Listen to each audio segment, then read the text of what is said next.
Again for our next live.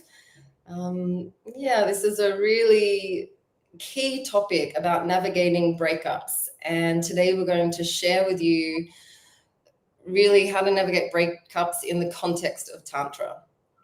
And I didn't even know that was a thing until I had a quite intense breakup, like maybe 5 months after COVID, where my ex-husband separated from me in a way that was really shocking for me. And I remember going out to lunch with you, Raven, and our dear friend Shiva, and us all sitting down and the two of you sharing some really key things that I would have never have thought of, that were both really in alignment with each other, of kind of like a breakup protocol of things that are really important to support that process.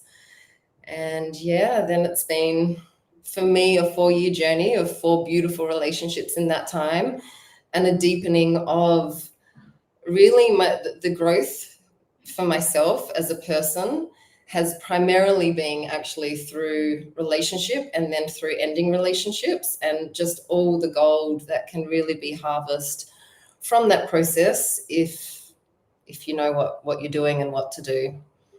So we'll be sharing a bit of that with you today. It's a big topic. There's a lot there, but we'll try and cover as much as we can, answer questions. Feel free to ask any more questions during the live. And at the end of it, if there's anyone who you feel could really do with support of how to navigate breakups, then please share this with them. Over to you, honey. Well, I think you're the expert. Experience.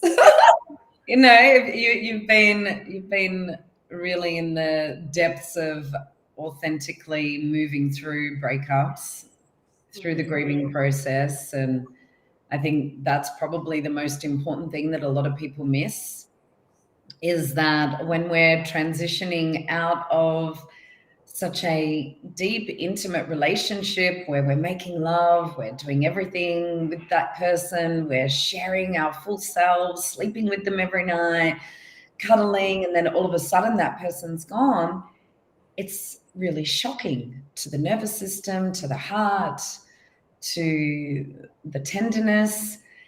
And shock is the first stage of the grieving process, shock and denial.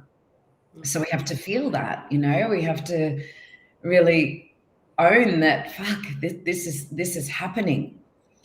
And then there's often a negotiation phase where a lot of people, they break up and then they're making love again, and everyone knows the sex is great after a breakup, and it's like, oh, maybe we could be together, maybe we could try this. So often there's several breakups because of this negotiation phase of the grieving process. What I find is if we're aware of the grieving process, it's so much easier to be with it. And I remember after learning about the grieving process and having a breakup after that knowledge was received, I'm like, oh, okay, I'm in the shock stage.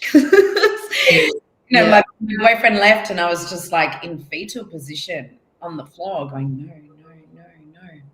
I'm like, oh, this is that shock denial thing. And just really embraced that, allowed that. And then same with the negotiation phase. And I didn't go back. I haven't gone back and made love to an ex other than one particular relationship, which it really just created so much more chaos, because then you get confused. You're not seeing them all the time anymore. Suddenly all the shadows of the relationship are forgotten, and you're in this beautiful, blissful state. And then it all comes creeping back in again. So I strongly suggest that once you know that you're incompatible with your partner, once you know you want to move on, that you have at least 30 days of silence. And this really helps, especially with the shock and denial and the negotiation phase of the grieving process, because when there's a lot of contact, you don't actually get to fully feel the shock and the denial and come to a place of like, okay, this is happening, right?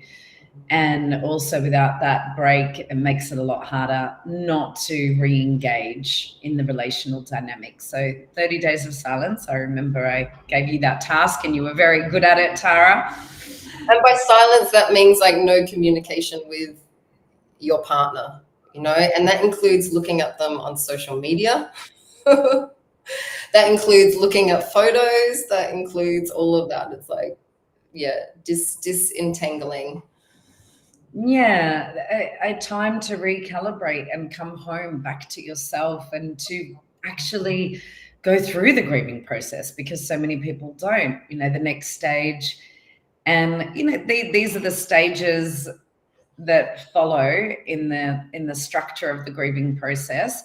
But I find that sometimes you can go back into stages, or like the next stage is anger, but sometimes people feel the depression and the sadness before the anger. So, but definitely feeling your anger is really important. Just being like, fuck this, fuck God, fuck you. Like feeling the frustration, the rage, the guilt, the shame, all the things that come up. We tend to go over, oh, this wouldn't have happened if I didn't do this. I could have done this differently. Or, betrayal, disappointments that have happened, and there's anger around that. So really allowing yourself to fully feel the anger and the rage, punching some pillows, screaming into your hand, moving the energy. I remember with the breakup you're referring to with your husband, just watching your bravery and your Amazonian woman just like roaring and stamping her feet. And that one time when you were really going for it, and then Matilda and I came in and she was drumming and I was toning, and yeah, you're just having this huge release. And sometimes people might wonder how people can move on quickly, but if you actually fully go through the grieving process, then you're actually open to receiving love again, because the heart isn't guarded and protecting all of that pain. You're actually feeling it all. So that's really important. Yeah, and then the depression stage or the sadness stage, it's really important to just hold the little girl, the little boy inside, to let yourself cry, to be with the sadness that of course is there, not just for the person that you're with, that particular person, but just the intimacy that's been lost, because we're tribal beings. And it's already isolating enough that we live in separate houses and not in community, let alone our one person that we were cozying up to and sharing everything with is now gone. So, that's where Shiva and I were talking to you about having that full, rich life and not just depending, outstretching. You can't just depend on your partner anymore, and nor should we even in a relationship. That's a good preventative of the feeling of isolation, is to maintain and consciously create a full, rich life with community. But yeah, we were really sharing with you how important it is to go out, to experience pleasure. Pleasure is one of the best nervous system regulators. Endorphins through choosing things that are going to really fill you with joy, and get cuddles from us and get cuddles from your brothers and sisters, and sure, feel the feelings that are coming up, but also balancing that with opening into the excitement of this newfound freedom, opening into intimacy with others. And there is, in particular, a beautiful intimacy that can be felt in the sisterhood when you're with someone, when you're broken up, when you're single. It's like, just remembering in the sister circles and the 8-week online courses we used to do, Tara, and how much women would enjoy just caressing each other and massaging one another and sharing, and not having any pressure to have sex, but still enjoying sensuality and intimacy, and not feeling the drama of the relationship, but being able to share honestly and being held by our sisters. And it's really beautiful. There's a magic that happens when women come together, do rituals together. So that's really important. And equally as important is to spend that time with yourself and feeling into, what do I really need? Where is my pleasure leading? But also, like, what do I need to bring myself solace to feel this fully? I had a session with a woman yesterday who had gone through a breakup, and since I've had my cuddly pink dragon and feeling so good cuddling her, just going through the process. And I said to her, how would it feel to have like a nice soft teddy or something that you could cuddle? She's like, that would actually feel amazing. And then I had a message from her this morning saying she had her first full night's sleep since the breakup. Wow. You know, just having that, those cuddles and that soothing, and yeah, it's about not judging anything that the smaller part of us needs when we're going through a breakup, because the little one inside is feeling scared, is feeling alone, and it's fair enough. And we all try to be tough, and you know, often there's all this resentment about the ex and stories about the ex, and wanting to process our pain through endlessly talking about it, when actually that can go on for years and years. Decades for some people.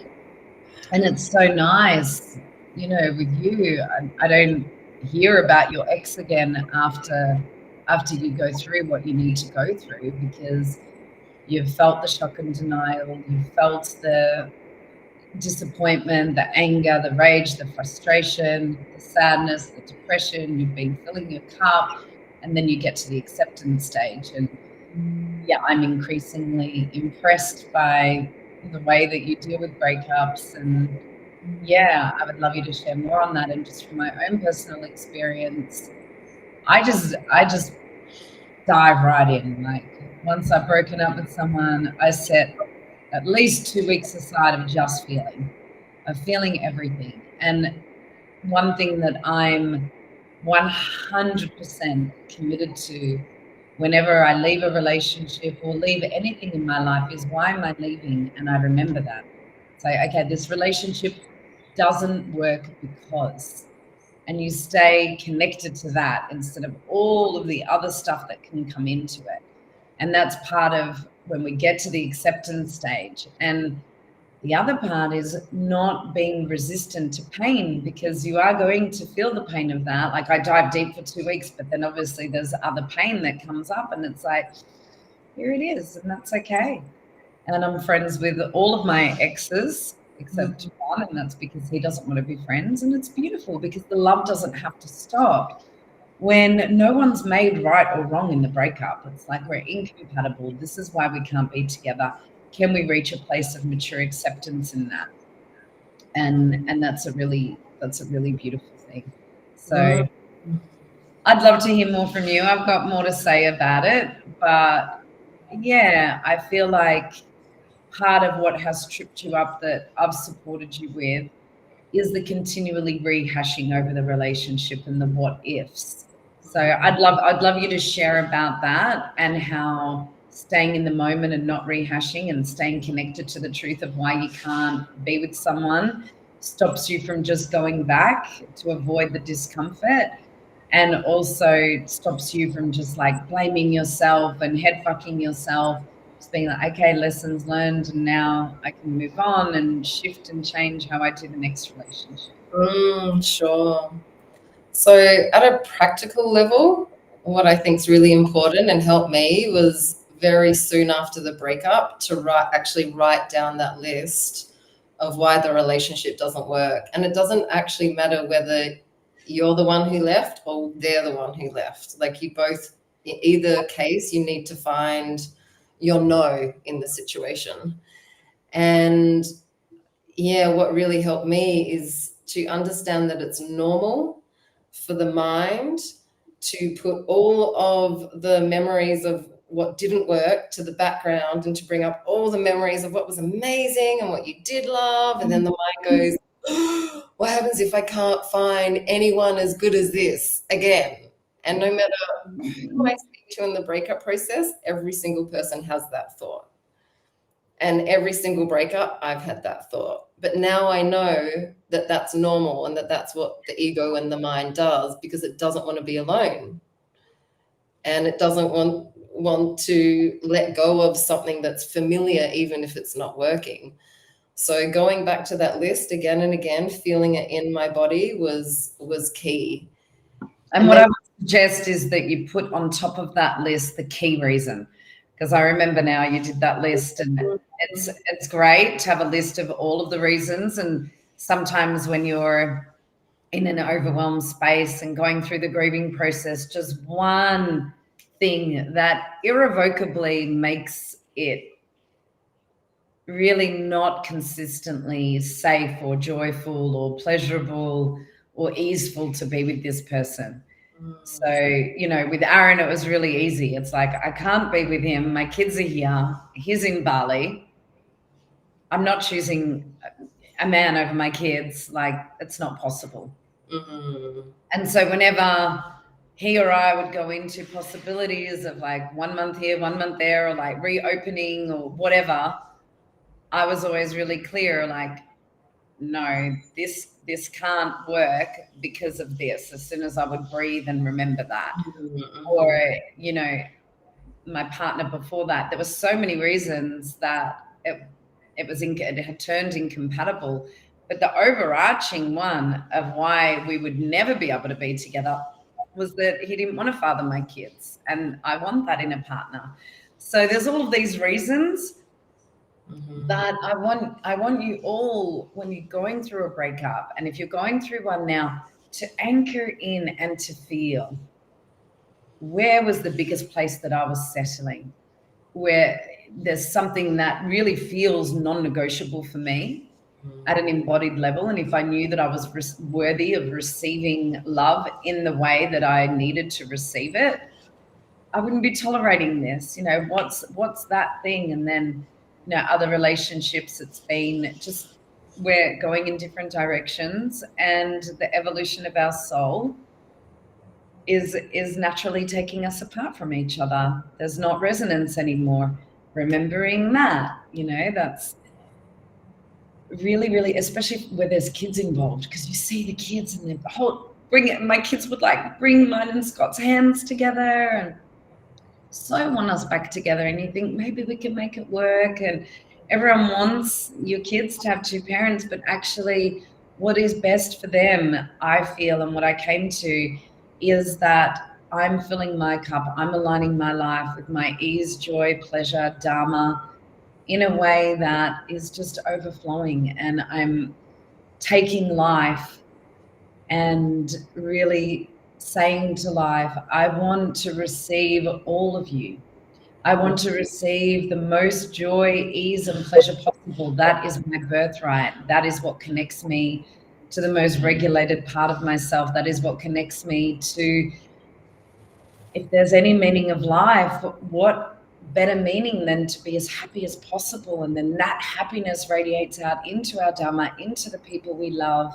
So not compromising that. What is that thing about that relationship that was compromising your ability to feel free, happy, joyful, and in pleasure as a constant consistency? Mm-hmm.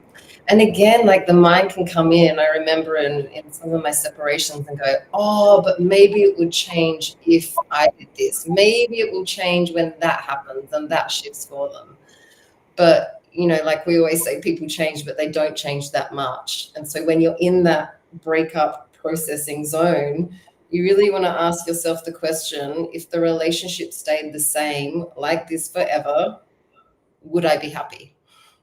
And I want to add to that, because on the rare occasion, a small percentage of people can change, right? I agree. Like, yeah, we always say that. People change, they don't change that much. And then there's the 3 to 5% of the population that defy all odds. But if they change, you're going to fucking know about it. Exactly. You're going to feel it. And it's not going to come just from one meeting when they're on their best behavior and you're like, oh, he's changed. He's promised me this and this. You'll feel it over time. And yeah, I've thought at times he's changed, and give it a couple of weeks or a couple of months, everything is back to being the same. However, the capacity for Matisse, for instance, to change within the relationship is huge, like different man to the man I met. And same with me. And I feel like both of us have changed so much because it's worth it. The relationship is worth it. And we both know how to process in a way that is reflecting on what the other person is saying and capitalizing on their best interests, like what we need from each other is actually best for us. So I feel like there is a place of compromise possible and change possible after a breakup if you just feel gravitated towards one another. But you need to see the action being followed through. Like, don't start making love again and getting all enmeshed and getting back together until you feel it consistently. Be friends for a while first, see each other, let yourself feel like, okay, this feels right. I can feel a shift. Trust your intuition, trust your body. And I remember one specific breakup where he was saying all the things to me. I'm going to change this, I'm going to change that. And my mind's going, oh my God, great, I've got it all. And he's the only person who I did make love with after separating for like 24 hours. But my body still felt contracted. And this is why all that we share on the Academy's page and through the work that we do is going in and trusting the body. And my body knew. My mind was justifying and head fucking myself, saying the things, but my body was just like, it couldn't open to be a yes to the relationship. And, you know, a year or so down the track, looking back, and from what I understand of that relationship, the things that were key for me, especially around having quality time, haven't shifted. And a part of my being knew that wasn't going to shift. So really, really trusting the body in that as well. Yeah, and trusting the decision that was made in a moment of like, we can't do this anymore. And sometimes, you know, if a breakup is in a lot of charge and someone says, I can't do this anymore, and it's like a fight, then I'm not talking about that. I'm talking about from a calm, centered space, there's been a decision like this isn't working. Like staying connected to that, because it's always hard to change. It's always hard to exit something that we're familiar with and enter something that we're unfamiliar with. So again, there has to be that willingness to sit with the discomfort, but also a willingness to explore, okay, wow, now what? Yeah, and there may be moments that you can't trust yourself in that. There may be moments where there's this pull going, they're saying the things, let's give it a go and make it work. And that's a very different energy from going, wow, I really feel this shift. Okay, let's see what the next step is. And having good friends who are going to call you on your shit is so important. I'm so grateful for you. I'm so grateful for a few of my close friends. It's like, Tara, you're like spiraling on the same thought here. This hasn't shifted, and like brings in that reality check. So reach out and ask for reflections with your close friends who know you, who can be honest with you, and who can help kind of hold you accountable as well, because that was really supportive. That's a great point with reflection on the tangent as well of just saying, hey, did you think we were suited? Do you feel like it's a good idea? Because often everyone knows that you weren't meant to be with that person. Like, you know, after several different breakups, people have said to me, oh, I knew that was eventually going to happen, or it's easier when you're in an objective point of view. But we've got some questions. I just don't want to go too over like we ended up last time. Okay. So your opinion on staying friends after a breakup, how to stop demonizing your ex? So you need to purge all of the resentment and disappointment and betrayal from the relationship and go through the grieving process and actually get to a place of acceptance. Otherwise, you're holding on to so much. And yeah, I think be friends, of course, but after you've come to that acceptance stage and after 30 days of silence. Like the 30 days of silence is gold. Commit to that. And yeah, if you can, not stalking them on social media or looking at photos, preferably for sure, but the 30 days of silence is absolutely key. And I found it's a minimum of 30 days. I often need close to like 45 to 90. And in some of the relationships, I've had to keep admin conversations going around finances, but you just have an agreement that you don't talk about the relationship and then hold those boundaries. I'll add to the demonization thing. God, I did this in my first marriage separation because I hadn't experienced Tantra then. And it was a way for me to not feel guilty about leaving, was to demonize him. And I remember it got to a stage and we were working together of just having to stop that, because it wasn't serving, and it's often an avoidance of pain, feeling pain, to demonize them.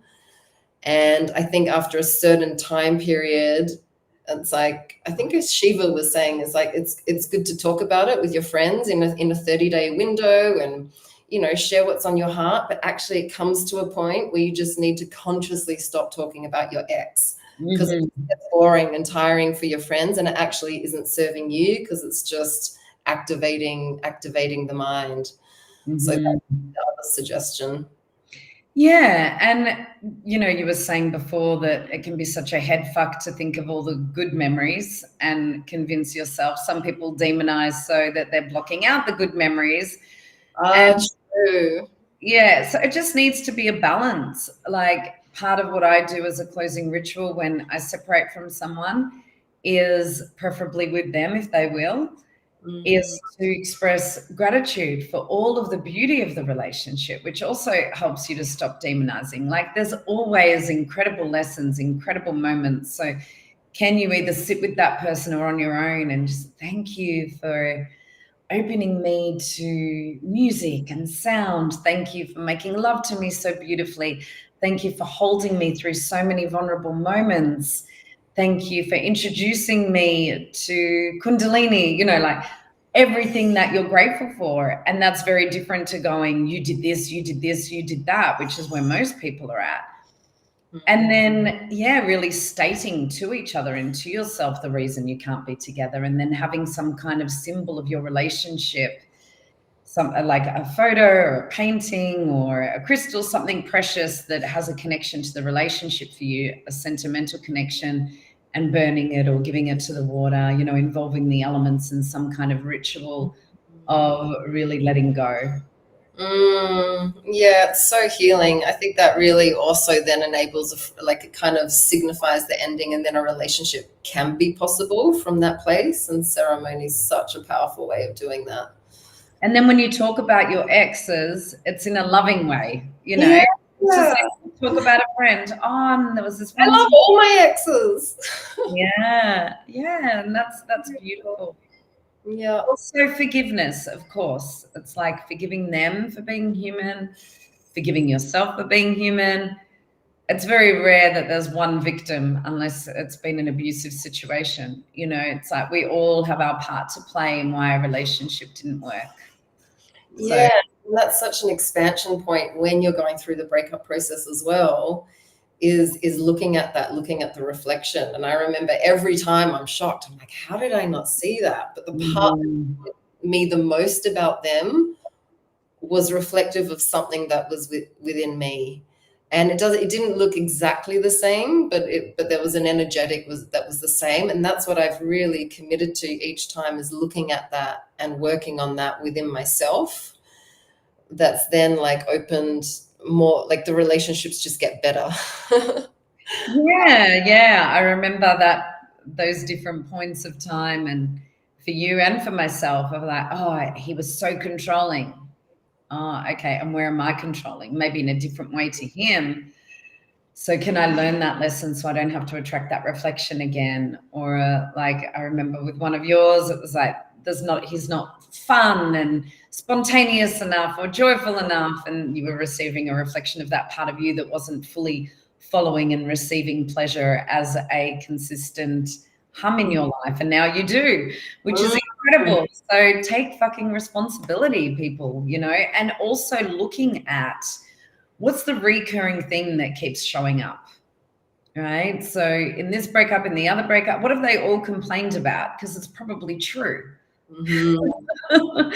I often say that all of my partners have complained at some point about how much I work and how much of my energy goes into service. And my kids do too. Probably it's not about all of them being full of shit. There must be some truth to that. And that's been an ongoing process of unwinding for me, or, my bad temper or whatever it is.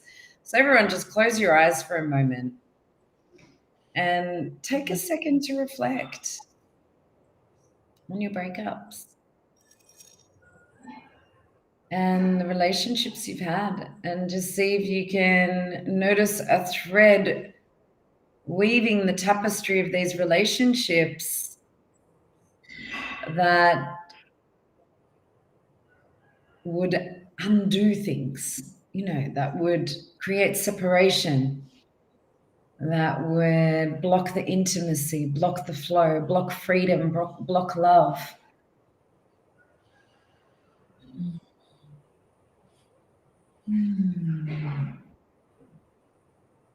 And can you choose to work on that?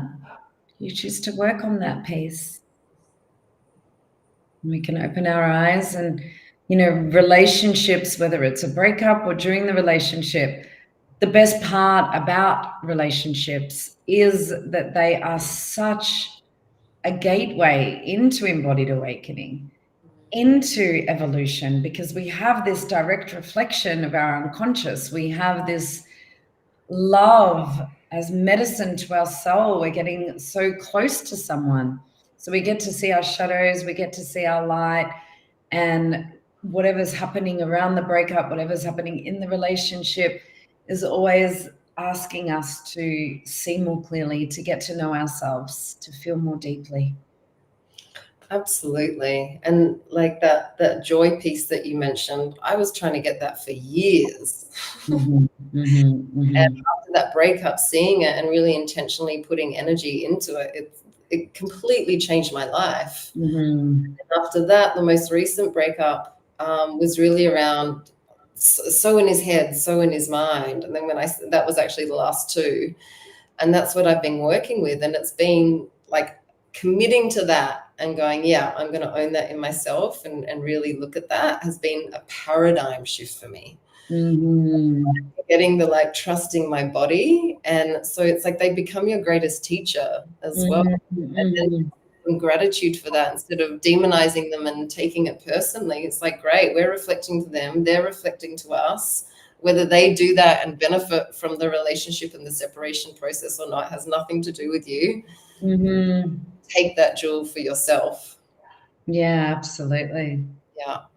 So then we have a question. Someone who was in a relationship with a narcissist, they have a child together, and they have to stay in contact, but it's causing a lot of trauma. How to deal with that? Well, I mean, it's like, how do you deal with any trauma? You breathe into the tension and you allow expression of that through your own being, and you start emptying out from what it's reminding you of, and emptying out of what is held in the body as that trauma. And then, of course, if it's traumatizing you now and it's not even about the past, having healthy boundaries and asking for what you need. It's like, yeah, you have kids, so you have to talk, but maybe it's going, I have a boundary. We only talk about the kids. And depending on what the trauma is, like this is a big question that might require the person who's asking to have like a one-on-one session with someone. But yeah, just feeling everything fully, allowing it to move through the body, and then asking, what am I needing here and what boundaries do I need to set?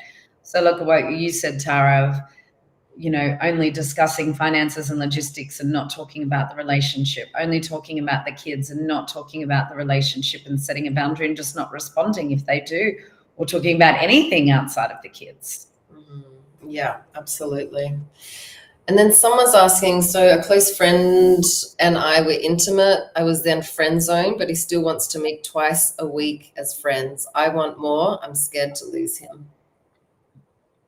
Yeah, so sometimes it's tempting to settle for less than what we're truly desiring, but it's never a good idea because it closes off the opportunity to have what we really desire. So if that's not what you're wanting, say no, because being in the gray zone sucks. It's like, oh, I'm seeing you as a friend, but I'm in love with you. We're not together, but then we make love sometimes. And that's not safe for the feminine. It's not consistently joyful and pleasurable for the feminine. A lot of spiritual traditions and modalities of therapy, they focus so much on transcending pain or going into trauma all the time and feeling pain all the time.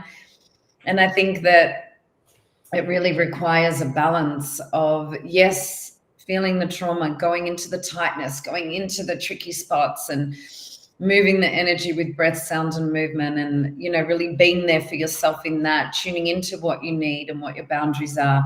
And then on the other side of it, it's actually, what if joy is the closest thing to God and pleasure? What if when we feel good and those endorphins are releasing, that's when we're closest to our essential nature, because we're hardwired for bliss.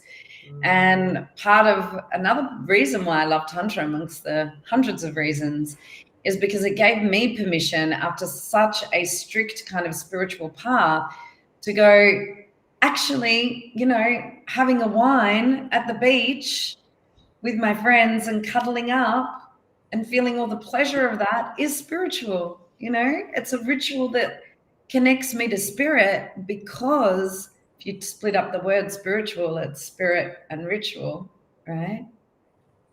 Ritual that connects you to spirit. Why does it connect me to spirit? Because I'm feeling alive, I'm feeling in my body, I'm feeling love, I'm feeling free. That's the vibrational frequency. And yes, you know, meditation is beautiful, and practices that require a lot of discipline and focus. And also, I feel like following my joy and pleasure is definitely the practice that has aligned me most closely to who I really am and spirit. And it's so funny. It's like, since I've been following my pleasure and my bliss and my joy, my kids are happier than they've ever been. I'm earning more money than ever. My clients are receiving more than ever. But when I first got introduced to the concept, I thought, oh, so I'm going to turn into a selfish fucker, you know? Like, oh, why should I just get to follow my joy? But yeah, joy as a spiritual path is a good one. Yeah, and I'm so glad you spoke into that, because a lot of that, like tolerating or staying in the gray zone, is because our nervous system doesn't actually know what it feels like to be met with consistent love the way that we desire it. And so something that was a game changer, that I remember being in a taxi, in the back of my taxi in Bali after a breakup, and you shared this with me, it was like, is actually feeling in your body, just like when you're feeling pain and you're moving that and you're expressing, giving equal attention and time and energy to feeling and receiving in your body. What would it feel like if I was met with someone who can meet me the way that I love to love? Mm-hmm, Be in relationship where there's ease and mm-hmm, ability, and there's a friendship and there's sexiness. And it doesn't mean that the relationship isn't perfect. It just means that there's a natural flow to keep moving through the challenges and through the expansions together. So I do that as a daily practice now. I do it with relationship, I do it with money, I do it with business, and it's changing my friggin' life. So we also need to expand our nervous system's capacity to feel and receive joy, bliss, love, the way that we desire it. Yeah, and not settle for crumbs. It's like, yeah, you can be lovers with someone, or you can be very clear with the universe of what you're a no to. And yeah, I love what you shared, and have a felt sense of what you're a yes to. Okay, and the universe doesn't respond to requests. It's like, here now, start aligning with that frequency. I'm with someone who's fully choosing me. He loves my kids. We go on adventures together. We play music together. He can hold my vulnerability. We explore all of the terrains of the inner and outer worlds, whatever it is, and breathing that in and feeling that possibility for sure.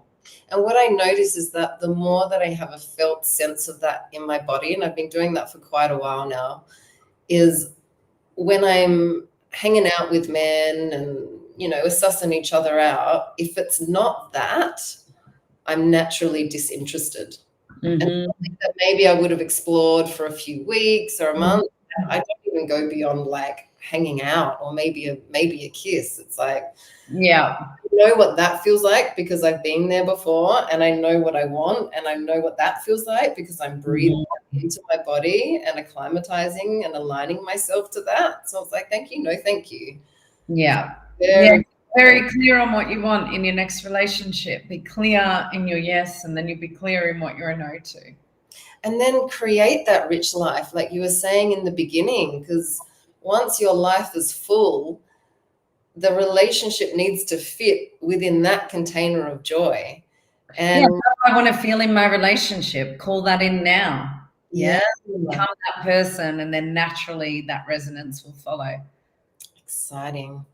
So we've got, why do I feel hurt or weird about my ex being so cold with me now that we're not a couple? Because it's normal. Who wants to feel that someone's cold when you've shared such deep intimacy? It's fair enough. Yeah. And it's also just confirming maybe why the relationship wasn't for you. Yeah. I avoid places my ex frequents for fear that it will be awkward. Can you help?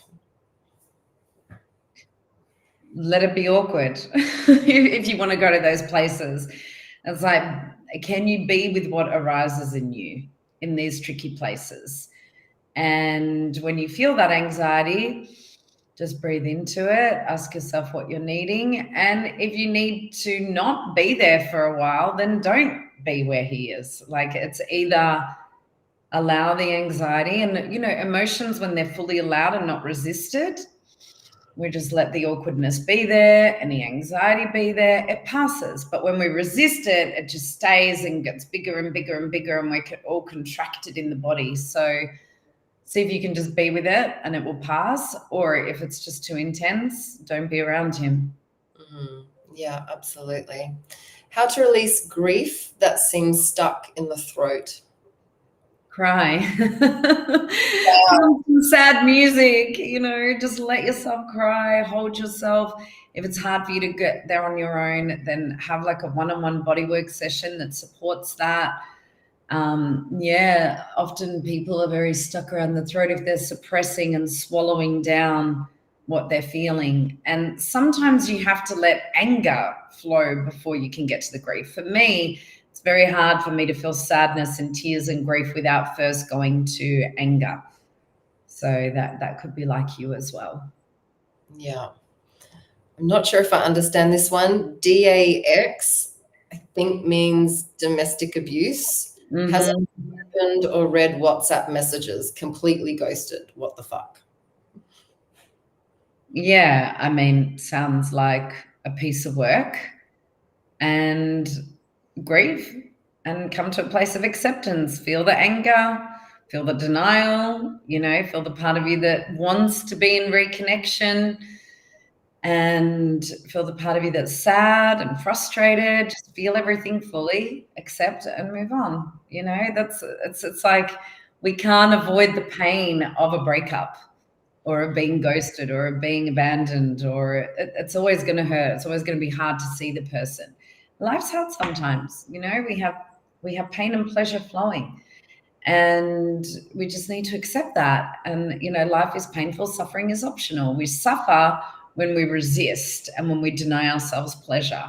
We feel in the flow of pain and pleasure when we can surrender, be open to that, and let them both coexist, pain and pleasure at the same time. Often people are either in like a fucked space or a really open, expanded space. Can you just allow both instead of being attached to always feeling good, which creates resistance to pain? When we resist our pain and shut off from our pain, we disconnect from our body and we disconnect from our pleasure. So it's this loop. Yeah. And I love what you said in the beginning about with your breakups just going, right, I'm doing this. I'm feeling this. And I remember after that, the breakup with my second husband, it was just this commitment that I am feeling it all. I'm not going into my avoidance. I'm not going into my addictions. I'm fucking feeling this. And it catapulted my expansion. It was the best I received, actually. And then every separation, same, I do the same. It's like, spend that time. There's been a death. There's been a death process that you're going through. So allowing yourself to really go through that grieving process. And in that grieving process, make sure that you're getting outside in the sunshine and you're balancing that by also connecting to community, doing the things that you love, because it can sometimes like be very contractive. And that's what was great living in community as well, is like having people to say, great, let's go do this and let's go do that. And really balancing the two of feeling the contractions and then consciously moving into the expansions. And you know, I'm at a point where actually feeling my emotions most of the time feels expansive. Like crying can feel beautiful, raging can feel beautiful. So yes, you know, sometimes there's contraction and we're breathing into that and it's like tricky and hard, but also when we're breathing and we're trusting the impulses of our body and we're letting everything flow freely, it can feel really beautiful. I love to process in nature, especially, and just feel the earth holding me, or like going to the ocean, scream underwater, splash around a lot. So there is a point where feeling our pain can actually be ecstatic, right? And all of this is an embodiment journey. And, you know, actually living in the body means that the contraction and expansion, we're aware of that. You know, something that really changed my life was finally actually feeling the joy that was here. Like instead of trying to evolve all the time and going for goals and achieving and, you know, living like this, it's like, okay, so what's here now? Oh, I feel so good. I can see the ocean in front of me. I've got this beautiful beloved, my amazing kids. This nice, beautiful wool against my skin. You know, I'm going on a romantic surprise with my partner that he's planned for me. Wow, that feels really good. But if we're not actually taking time in the body, good shit's happening, we're not going to be able to receive that. So it's like, it's not enough to just go, oh, there's pain, there's pleasure, whatever. It's like feeling deeply the pleasure and pain actually is an ecstatic experience that takes us into blissful states. And, you know, I've seen you so many times, especially in our sessions where you're processing your pain and you end up singing and opening to the universe and your beautiful voice. And I'm like crying and watching you and feeling you. So feeling our pain is a journey that breaks us open to even more love as a potential. Yeah, and I feel like when something big comes up, it's good to really create the space to feel those deeper processes that need to happen. Mm-hmm. There's also these micro moments, you know, and especially when you're going through the breakup process, you can be at a dinner party, you can be hanging out with friends, and something might come up that just like oof, gets you. Or you hear something where they were or who they're with, and you're like, oh, just his name. And you know, if you're around friends, then you can feel that around them. But also if you need to, you know, I remember many times just going to the bathroom and just letting myself cry and holding myself and really creating that safety for yourself in those moments to feel what's there as it comes up. And it doesn't have to be friends. Everyone's been through a breakup. Everyone knows how much it sucks. It's like, you know, can you be in that place and go to the bathroom and express and release, but also open vulnerably and just be like, I'm missing him so much right now. Can you just hold me? Right? And have a cry in your friend's arms or on their lap. We've definitely done that with each other lots of times. Yeah, and it creates such depth of intimacy and connection when we do that. And actually, you know, a big part of the healing process for me is also being the connection with my friends in that process and afterwards of having relationship with friends and deepening the intimacy of that. And actually, I learned so much about relationships with a beloved when I'm getting to experience that with a depth of intimacy with my friends as well. So you don't have to be like wait to your next relationship to practice the things that are important for your expansion in relationship, because mostly it applies to our other platonic relationships as well. Yeah, expanding the notion of relationship beyond the beloved relationship and recognizing that we're in relationship with friends, with people, with nature, with an instrument. It's like actually feeling all the different relational levels and expanding beyond the relationship cave into the full spectrum of the human experience and receiving the love, joy, and pleasure that's available to us through And many. when you first said that to me, I'm like, huh? Going to be my reality. That's pretty out there. And now I'm like, I get it. Right. And just love. There's so many ways that we can receive love as well. And when we're doing that, it's like relationship just is this beautiful part of that, and this beautiful add-on to this already full life that we're receiving love. And what you said before is so beautiful about feeling that moment to moment, and where attention goes, energy flows. So where are you giving attention to the beauty right now in your life as you're sitting here watching this or watching a replay? Like, moment, look around your room. I've got like my gorgeous girlfriend sitting here working next to me. I got new pot plants in my room, which are gorgeous. This amazing view, about to go eat a yummy breakfast, and just bringing in gratitude for all that's amazing in your life outside of the relationship.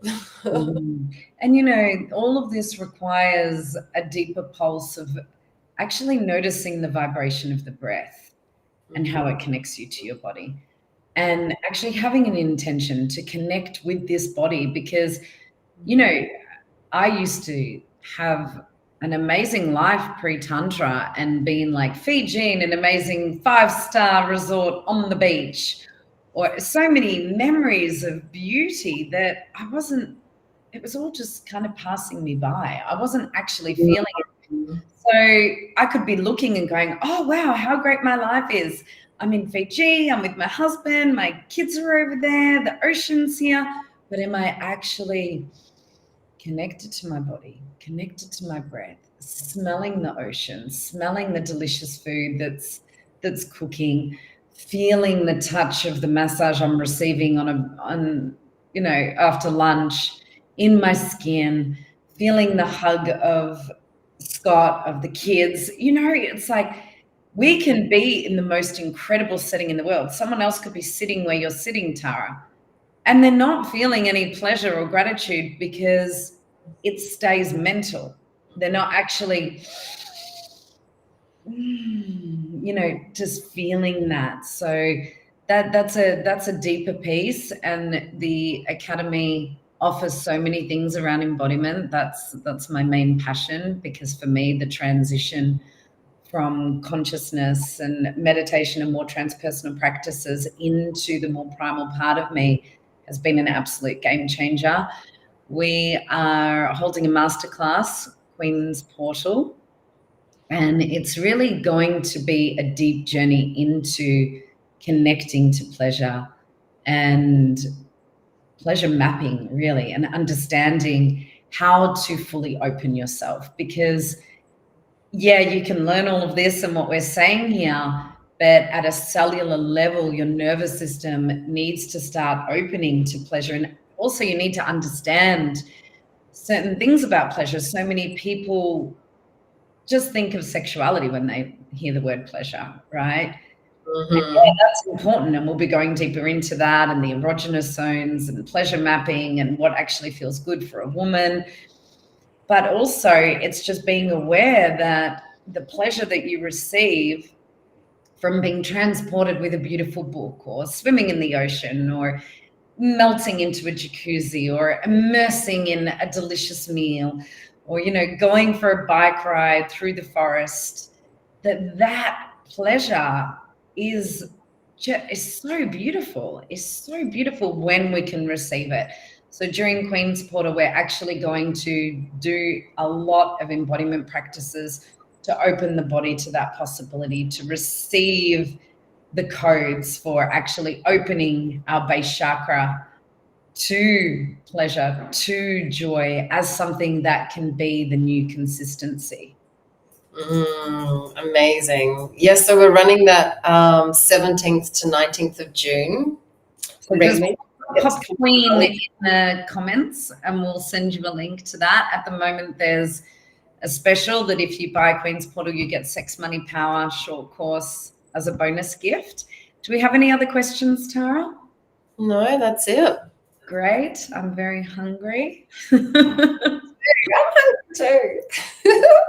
I love you. I wish we could eat together. We're going to be together soon. Yay. Oh, the Queen's Portal. I can't wait. Thank you everyone for your questions. They were brilliant. Thank you, Raven, for all of your amazing wisdom. Thank you too. It's so fun having these chats together. I hope it's supporting everyone. And, you know, if there's a topic that you'd love us to speak into, drop that in the comments as well. Like Tara and I love philosophizing, love sharing, love supporting. So yeah, we want to be there for you in any way possible because it's fun for us as well to be in that joyful service. Absolutely. See you all next week. Bye, Tara. Bye, darling.